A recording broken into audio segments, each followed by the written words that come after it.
देखो इसमें अपन देख लेते हैं मूल अधिकारों का महत्व, है ना। मूल अधिकारों का महत्व क्या है, ठीक है, क्यों ये इंपॉर्टेंट है मूल अधिकारों का महत्व, ठीक है ना। इंपॉर्टेंस ऑफ फंडामेंटल राइट्स, ठीक है। प्रत्येक व्यक्ति को सुरक्षा प्रदान करते हैं, ये है ना, हर व्यक्ति को सुरक्षा प्रदान करते हैं, चाहे वो नागरिक है, चाहे वो विदेशी है, या चाहे अपन जैसे देखते हैं कानूनी व्यक्ति है। अभी ऊपर वाली फाइल में अपने कानूनी व्यक्ति कॉर्पोरेशन परिषद या कंपनियां।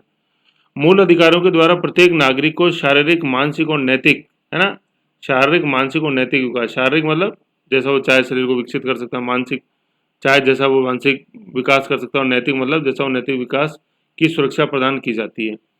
व्यक्ति के आर्थिक, सामाजिक और राजनीतिक विकास एवं प्रगति के लिए मौलिक अधिकार आवश्यक हैं। आर्थिक प्रगति, सामाजिक प्रगति, आर्थिक मतलब किसी भी तरह का व्यापार वाणिज्य समागम, और सामाजिक मतलब समाज में ऊपर उठना, राजनीतिक का मतलब वो चाहे तो किसी भी राजनीतिक क्रिया के अंदर भाग ले सकता है, के विकास में प्रकृति मौलिक अधिकार अनिवार्य है। ये व्यक्तिगत स्वतंत्रता के रक्षक हैं, इंडिविजुअल लिबर्टी।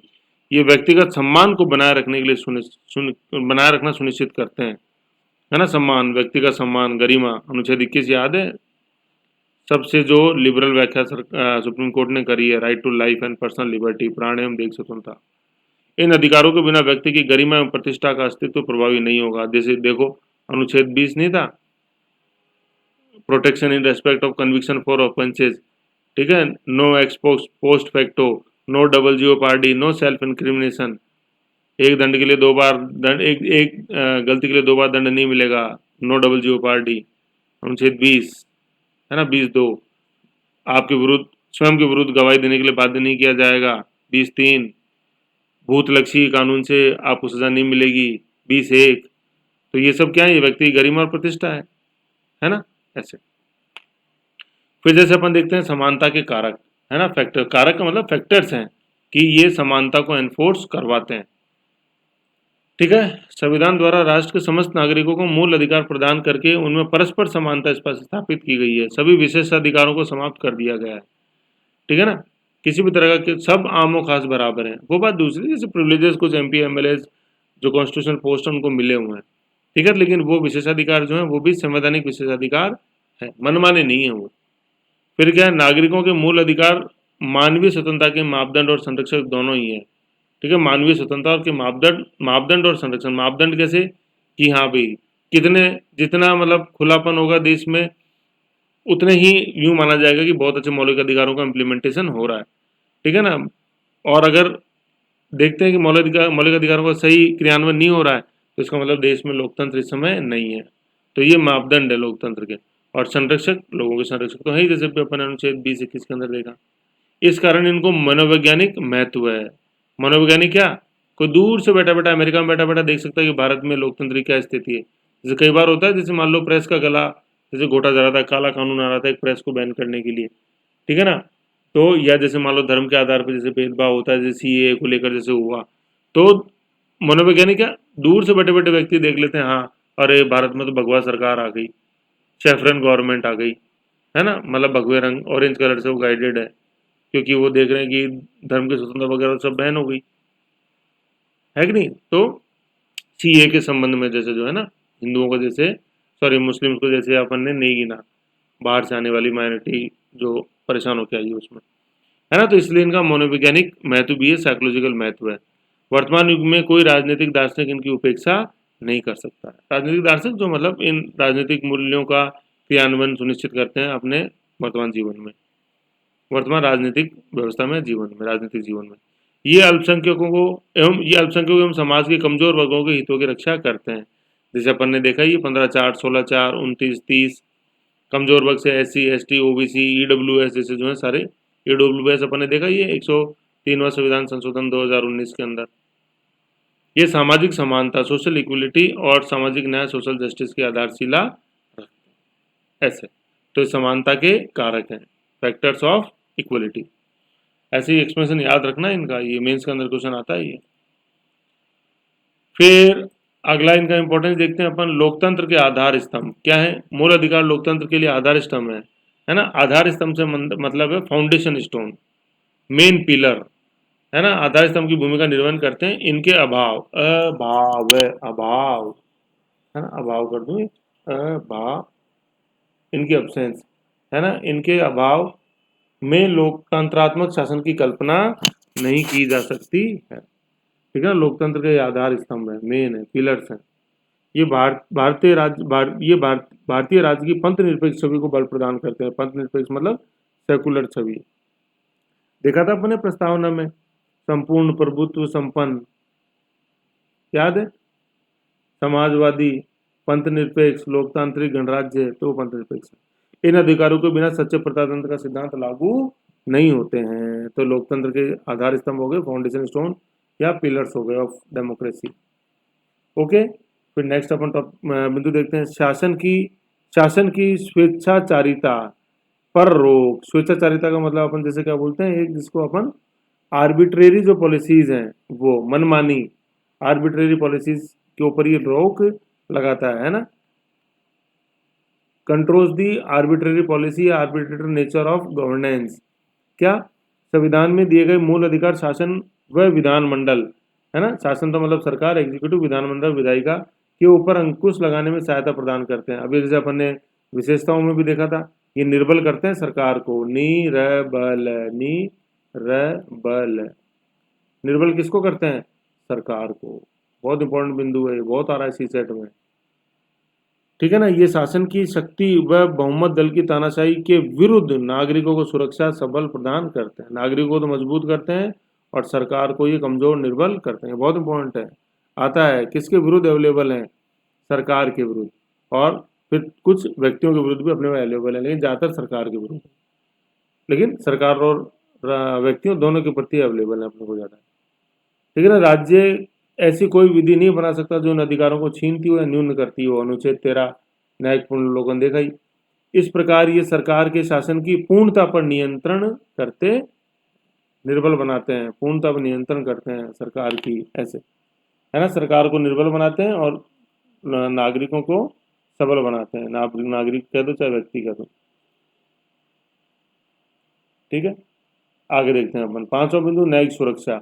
मूल मतलब जुडिशियल सिक्योरिटी। मूल अधिकारों के हनन होने की स्थिति में नागरिक न्यायालय मतलब अनुच्छेद 32 और 26 के सर्वोच्च न्यायालय व उच्च न्यायालय क्रम से में शरण ले सकता है।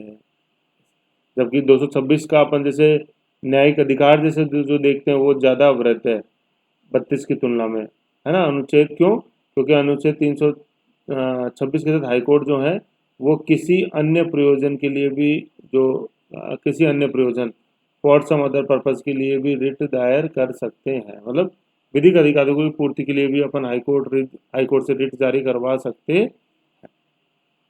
ओके, ये पहले वाली फाइल में मैंने काफी डिटेल में बता रखा, उसमें देखो। ओके, फिर नेक्स्ट बिंदु देखते हैं। अच्छा, अब आगे आते हैं मूल अधिकारों की आलोचना। पहले अपन ने देखा था मूल अधिकारों का महत्व, अब अपन देखते हैं इनकी आलोचना। ये भी काफी इंपॉर्टेंट टॉपिक है मेंस की दृष्टि से। मेंस की दृष्टि से तीनों टॉपिक इंपॉर्टेंट है, आलोचना हो गई, महत्व हो गई, और इससे पहले जो अपन ने विशेषाधिकार देखे हैं वो। ठीक है, आलोचना में जैसे अपन देखते हैं क्या क्या बिंदु है। संविधान के भाग 3 में वर्णित मूल अधिकारों की व्यापक एवं मिश्रित आलोचना भी हुई है। आलोचकों के तर्क इस प्रकार हैं। पहला है पॉलिटिसाइजेशन, क्या, राजनीतिकरण। राजनीतिकरण में देखते हैं क्या है। मूल अधिकारों के अंतर्गत भारतीय संविधान में अल्पसंख्यकों, अनुसूचित जाति, जनजाति व अन्य पिछड़ा वर्ग के लिए विशेष संरक्षण की व्यवस्था की गई है। जैसे अपन देखते हैं अनुच्छेद 29, 30 और ये 15(4), 15(4), 16(4) में ये व्यवस्था अपन जैसे देखते हैं। फिर 16(6) भी जैसे ईडब्ल्यूएस से हो गया, है ना। किंतु किंतु इसका प्रयोग वोटों की राजनीति के लिए हुआ है। ठीक है ना, मतलब इनका पॉलिटिसाइजेशन कर दिया गया है।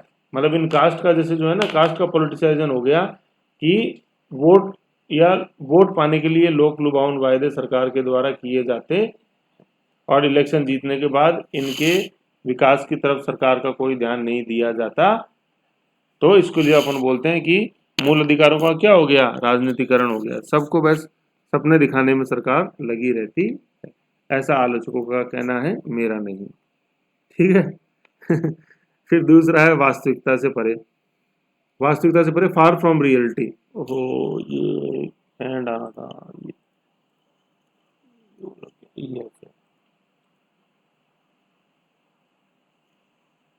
फार फ्रॉम रियलिटी सब दिन हो गई, क्या गड़बड़ हो गई, कोई बात नहीं, हटा देते हैं, सेकंड लगेगी। एक्सपेंसिव रन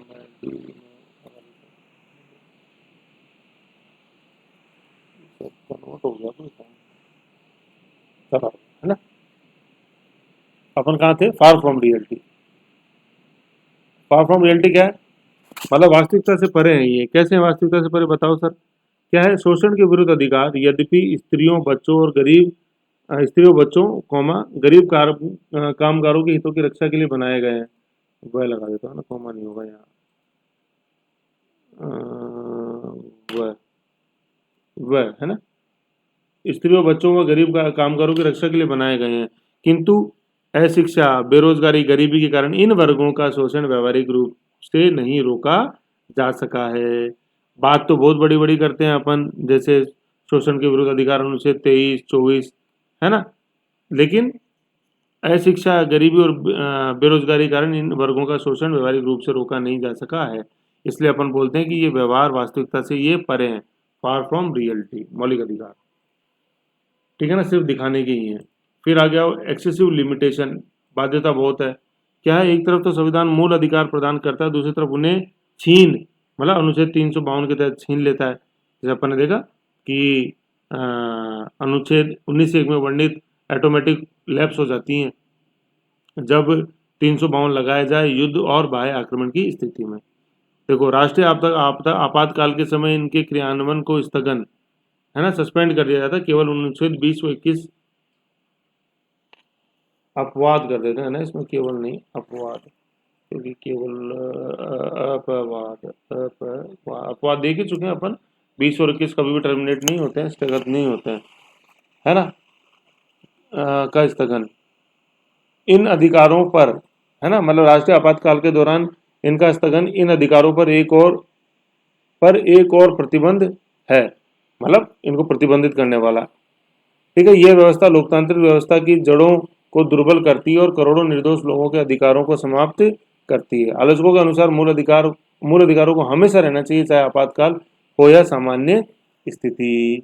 ठीक है, तो चूंकि आपातकाल के दौरान निरस्त हो जाते हैं तो इनको अपन एक्सेसिव लिमिटेशन बोलते हैं। इन अधिकारों पर, है ना, एक और हटा दो इसमें, इन अधिकारों पर प्रतिबंध है, इसका ध्यान रखें। राष्ट्रीय आपातकाल के समय इनके क्रियान्वयन का स्थगन इन अधिकारों पर प्रतिबंध, ठीक है ना, ये व्यवस्था लोकतंत्र की जड़ों को दुर्बल करती है। ये निर्दोष पे हटा देना, निर्दोष करोड़ों लोगों के अधिकारों को समाप्त करती है, ऐसे। ओके, तो ये व्यापक सीमाएं, एक्सेसिव लिमिटेशन अनुच्छेद 352 के संदर्भ में अपन ने। अब अपन देखते हैं स्पष्टता का अभाव, अब्सेंस ऑफ क्लियरिटी। ये क्या है, अब्सेंस ऑफ क्लियरिटी। संविधान में कई शब्द जैसे अल्पसंख्यक आदि सही व्याख्यित नहीं है। जैसे अल्पसंख्यक है, मंत्रीगण है ना, मंत्रिमंडल, सॉरी, मंत्रिमंडल, कैबिनेट, मंत्रिमंडल, काउंसिल ऑफ मिनिस्टर, कैबिनेट, इन सब की सही व्याख्या संविधान के अंदर नहीं है, डेफिनेशन ही नहीं है। संविधान में जिस भाषा, मतलब और बताने, मतलब इसके अतिरिक्त, इस बिंदु के अतिरिक्त क्या है, संविधान में जिस भाषा का प्रयोग किया गया है वह आम आदमी के समझने के लिए काफी जटिल है, ईजी नहीं है लैंग्वेज।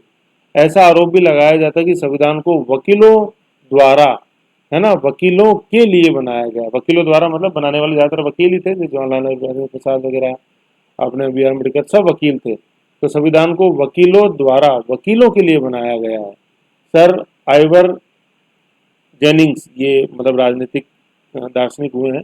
आइवर जेनिंग्स ने भारतीय संविधान को वकीलों के लिए स्वर्ग कहा है, पैराडाइज फॉर द लॉयर्स। ये फोन चेंज हो गया, मैं एक बार कर देता हूँ, पैराडाइज फॉर द लॉयर्स इसको बोला, पैराडाइज फॉर लॉयर्स, है ना, वकीलों के स्वर्ग की संज्ञा इसको भारतीय संविधान को दी जाती है। किसने दी है, Ivor Jennings, Ivor, Ivory Coast, Ivor Jennings, है ना, वकीलों के द्वारा वकीलों के लिए बनाया गया, इसलिए आइवर जेनिंग्स बोलते हैं कि ये वकीलों का स्वर्ग है, क्योंकि इतना कॉम्प्लेक्स है। ठीक है ना, क्योंकि ये इतना कॉम्प्लेक्स है इसलिए इसको वकीलों का स्वर्ग बोला जाता है। और बोला किसने, आइवर जेनिंग्स ने। वकीलों द्वारा वकीलों के लिए बनाया गया है। ठीक है, तो वकीलों की दुकान भारतीय संविधान से चलती है, ऐसा आलोचकों का कहना है। फिर नेक्स्ट पांचवा बिंदु देखते हैं अपन, उपचार तो अवेलेबल है लेकिन वो उपचार कैसा है, महंगा है, सुस्त है, देरी लगती है। ठीक है, महंगा उपचार, एक्सपेंसिव रेमेडी। न्यायपालिका को इन अधिकारों का न्यायपालिका को इन अधिकारों का रक्षक बनाया गया है। लेकिन न्यायिक प्रक्रिया यहाँ बताया था, न्यायपालिका को इन अधिकार न्यायपालिका यूँ कर दो, न्यायपालिका इन अधिकारों की रक्षक है, लेकिन न्यायिक प्रक्रिया आम आदमी के लिए काफ़ी क्या है, जटिल है। आम आदमी के लिए काफ़ी जटिल है, लंबी है, खर्चीली है। जटिल, कॉम्प्लेक्स, लंबी, लेंथी, खर्चीली, एक्सपेंसिव है। इसलिए आलोचक कहते हैं भारतीय समाज में अधिकार मूलतः धनाढ्य लोगों के लिए ही हैं। ठीक है ना। ये फोन चेंज हो गया। अभी जैसे आपने देखा होगा, अभी हाल ही में सुप्रीम कोर्ट के अपने चीफ जस्टिस दीपक मिश्रा ने भी यही स्टेटमेंट कहा था कि लॉ जो है ना वो सिर्फ अमीर व्यक्ति के लिए ही है, गरीब व्यक्ति के लिए लॉ है ही नहीं। अमीर व्यक्ति चाहे जैसे डिसीजन को अपने फेवर में करवा सकता है। ये चीफ जस्टिस ने बोला सुप्रीम कोर्ट के हाल ही में, अभी मतलब मई 2020 के अंदर। ठीक है ना। इसलिए आलोचक क्या कहते हैं कि भारतीय समाज में अधिकार जैसे जो हैं, भारतीय समाज सॉरी भारतीय समाज में जो अधिकार हैं, भारतीय समाज में अधिकार मूलतः धनाढ्य लोगों के लिए ही हैं। ठीक है ना। ठीक है, अमीर लोगों के लिए ही है। ये हाल ही में बोला गया दीपक मिश्रा द्वारा। ठीक है, जो कौन है, chief justice of supreme court of India, मतलब अपने 2020 के अंदर शुरू में थे। ठीक है। और जैसे ये जटिल, लंबी और खर्चीली जो न्याय व्यवस्था है, तो न्याय मिलने में बहुत देरी होती है, तो इसीलिए कहा जाता है justice delayed is justice denied. है ना। डिलेड मतलब देरी से, जो न्याय देरी से मिला वो न्याय किसी काम का नहीं है। ठीक। और फिर इसका उल्टा भी कहा जाता है कि जस्टिस हरीड, हरीड का मतलब जल्दबाजी, justice hurried is justice worried, worried. है ना, हरीड वरीड, कि अगर जल्दबाजी में न्याय कर दोगे ना तो वो चिंता का विषय और है। पता नहीं सुप्रीम कोर्ट ने सारे पक्ष देखे कि नहीं देखे, मतलब कोर्ट ने सारे पक्ष देखे कि नहीं देखे। तो justice hurried is justice buried और justice delayed is justice denied. तो कहने का मतलब ना जल्दी करो ना देरी करो यार, बीच का रखो यार, बिल्कुल ट्यून रखो, जो सुर बिल्कुल सुरीला है। समझ गए। जैसे बुद्ध ने, महात्मा बुद्ध ने कहा था, वीणा के तारों को इतना भी मत कसो कि तार टूट ही जाए, और वीणा के तारों को इतना लूज भी मत छोड़ो कि राग ही बेसुरा हो जाए। वीणा के या गिटार के तारों को बिल्कुल ट्यून रखो, जिससे कि जो सुर है वो बिल्कुल सही आए। तो इसलिए अपन जैसे बोलते हैं justice delayed is justice denied, justice hurried is justice worried, तो बिल्कुल टाइम पे होना चाहिए।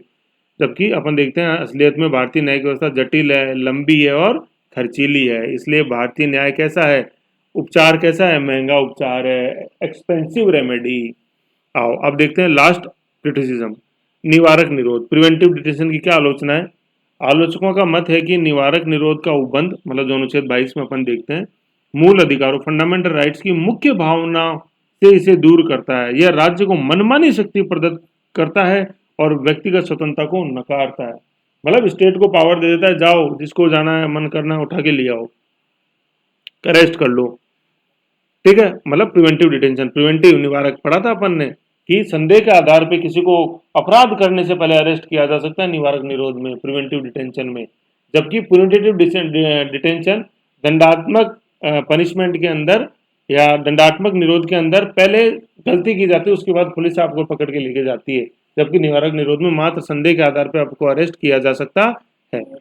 फिर क्या है, किसी भी लोकतांत्रिक देश में निवारक निरोध को भारत की तरह संविधान का आंतरिक भाग नहीं बनाया गया है। जबकि भारत में तो अनुच्छेद 32 में वर्णित है किसका, प्रिवेंटिव डिटेंशन का, निवारक निरोध का। ठीक है ना। लेकिन प्यारे, पहले लास्ट में आप कंक्लूजन देख लो। उपरोक्त आलोचनाओं के बावजूद भी मौलिक अधिकारों का महत्व कम नहीं हो जाता है। तो क्या आप निष्कर्ष में ये मत लिख देना कि इन आलोचनाओं के कारण मूल अधिकार किसी काम के नहीं है, 0/0 आएगा। समझ रहे हो। तो इन आलोचनाओं के बावजूद भी मूल अधिकार बहुत इंपॉर्टेंट है, भारतीय लोकतंत्र व्यक्ति की गरिमा के लिए बहुत ज़्यादा इंपॉर्टेंट है। जय हिंद, जय भारत। समझे। तो ऐसे इसको फाइल को देख लो, ये अपने मौलिक अधिकारों की थ्योरी से रिलेटेड ये लास्ट फाइल थी। फिर अपन आप देखेंगे सार्थक फैक्ट। ठीक है ना, ईमेल्स की दृष्टि से काफ़ी इंपॉर्टेंट है ये टॉपिक, देखो। ओके।